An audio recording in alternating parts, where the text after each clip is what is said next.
Mesdames, messieurs, et toute autre personne regardant cette vidéo, je suis très content de vous retrouver aujourd'hui pour parler de Daredevil Born Again.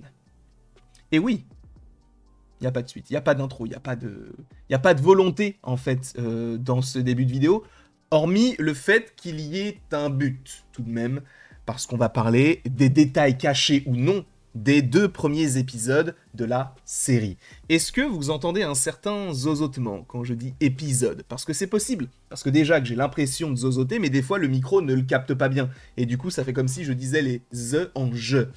Sachez que je n'ai pas tellement de problèmes d'élocution, ça dépend pour quel mot.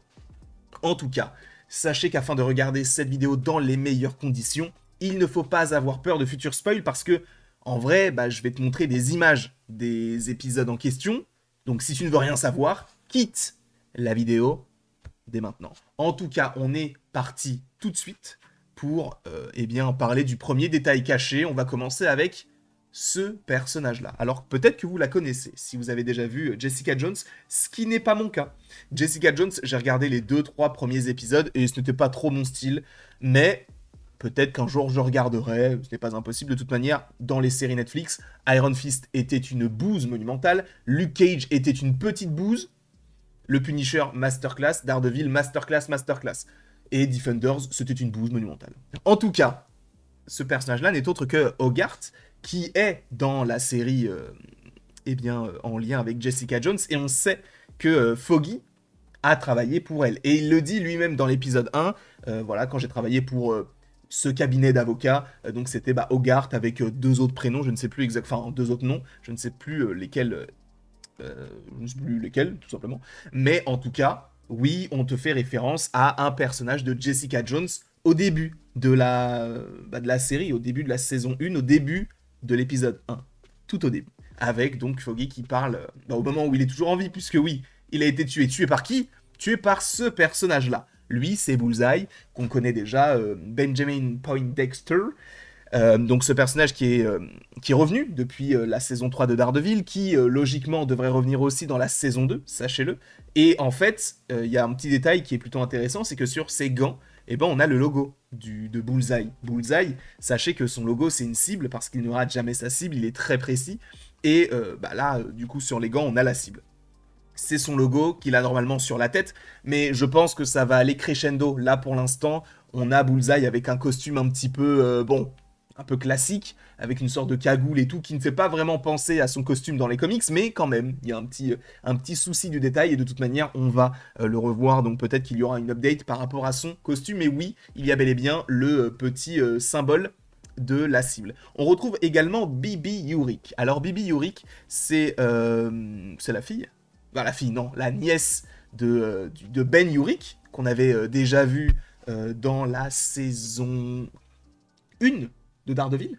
Un personnage qui donc tenait un bulletin et qui essayait par tous les moyens nécessaires de faire tomber les gros, Fisk, etc. Et il a été tué par Fisk. Et là, donc, on a sa nièce qui tient une sorte de podcast. Et elle est en face de qui? Eh bien, de Wilson Fisk.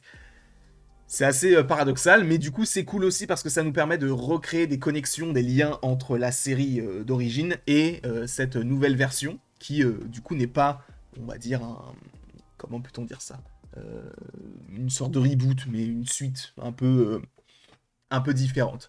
On retrouve également un nouveau personnage. Enfin, on le retrouve.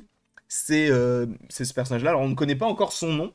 Juste, tout ce qu'on sait, c'est que c'est Muse. Alors, il est interprété par Hunter Douan, qui, par ailleurs, joue dans la saison 1 et aussi, logiquement, dans la saison 2 de Mercredi.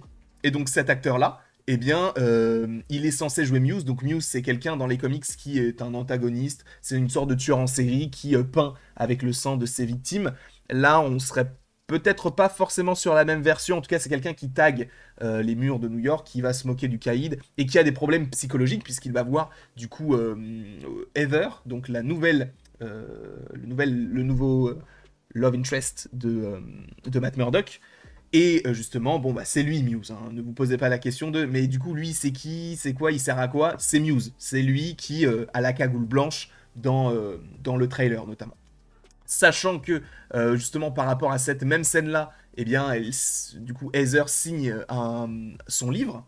Un livre qui s'appelle du coup vivre sans peur, donc live without fear. Et sachez que dans les comics, en fait, il y a un arc de comics de Daredevil qui s'appelle Man Without Fear. Donc ça fait évidemment référence à ce comics de Daredevil, mais du coup, cette fois-ci, un peu tourné pour essayer de faire une petite connexion par rapport donc à Heather, qui existe aussi dans les comics, ce personnage-là, qui, si je ne dis pas de bêtises, est un personnage qui est rempli de traumatisme et qui va se retourner un moment contre Daredevil sous l'influence de Wilson Fisk. Mais bon, est-ce que ça arrivera dans la série ?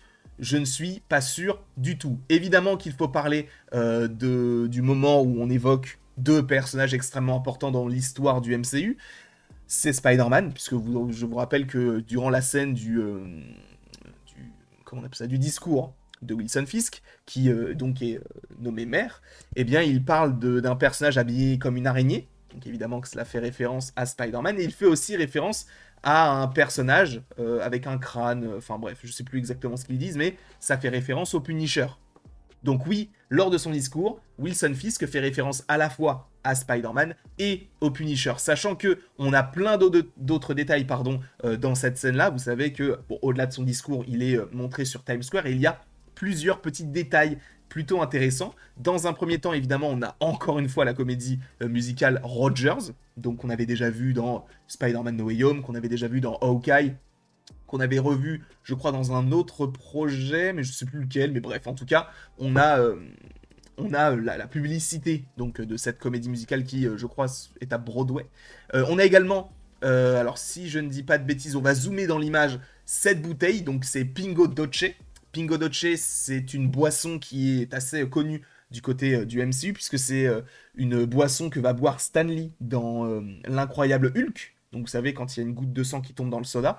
Donc ça fait référence à Hulk. Ça fait aussi référence à Ant-Man, puisque dans Ant-Man, on a une pub de Pingo Doce. Enfin bref, cette boisson, elle est quasiment là, partout, du côté du MCU. Juste un petit peu au-dessus, on va avoir une citation par rapport à Harlem's Paradise, qui fait évidemment référence à Luke Cage. Et ensuite, de l'autre côté, donc on va aller à l'opposé, on a cette image-là, donc Happy New Year, donc ça nous souhaite la bonne année, super, c'est sympa. Mais au-dessus, il y a marqué Pim Van Dyne, et donc évidemment que ça fait référence à Hank Pym, Janet Van Dyne, et aussi Hope Van Dyne. Et en fait, ça fait surtout référence à Hope, qui, pour le coup, normalement, je vous le dis, dans cette série, n'apparaîtra pas, parce que on sait que Evangeline Lilly, si je ne dis pas de bêtises, a mis un terme à sa carrière, ou en tout cas a mis une grosse pause. Donc est-ce qu'on reverra la guêpe? C'est pas sûr. Mais en tout cas, oui, il y aura des mentions en fait à cette entreprise-là du côté de la série Daredevil. Donc on verra pourquoi, on verra comment. Mais oui, on a une référence à Ant-Man. De plus, et je crois que c'est le dernier détail, donc c'était plutôt sympathique de vous avoir ici, mais avant tout, il faut aussi finir sur White Tiger, qui est un personnage qui s'appelle Hector Ayala, qui on va dire, a une amulette un peu magique qui lui donne une force importante. Et je crois qu'il y a peut-être aussi un lien avec un côté un peu mystique. Mais en tout cas, il est le White Tiger. C'est un titre qui se transmet de génération en génération. Et donc, logiquement, on devrait avoir... alors, je crois que c'est Ava Ayala, donc sa fille, qui devrait prendre le relais, puisque... normalement, dans la série, au-delà de la série, en fait, le personnage devrait mourir dans la série, et aussi l'acteur qui l'interprète est décédé. Donc on ne pourra pas le revoir dans la saison 2, puisque le tournage de la saison 2 va se faire là. Il est en train la saison 2 est en train d'être tournée. En tout cas, voilà un petit peu tout ce qu'on pouvait dire. Alors évidemment qu'il y a beaucoup plus de détails. On pourrait parler de la mention aux comics de Foggy, qui fait référence au fait qu'il se fasse passer pour mort, tout ça. J'y crois pas particulièrement, mais après, tout est possible. Mais je pense qu'il y a des théories à faire là-dessus, donc on en parlera peut-être soit lundi, soit après avoir vu le troisième épisode pour rester un petit peu dans cette ère Daredevil. En tout cas, je vous remercie beaucoup d'avoir été présent devant cette vidéo. N'hésitez pas à l'aimer, à la partager, à la commenter, à vous abonner, bref, vous faites ce que vous voulez. Et après tout ceci, il ne me reste plus qu'à vous dire à la prochaine pour la prochaine, et n'hésitez pas à aller regarder toutes les vidéos qui sont sorties aujourd'hui. Et encore une fois, merci beaucoup à vous d'avoir été présent.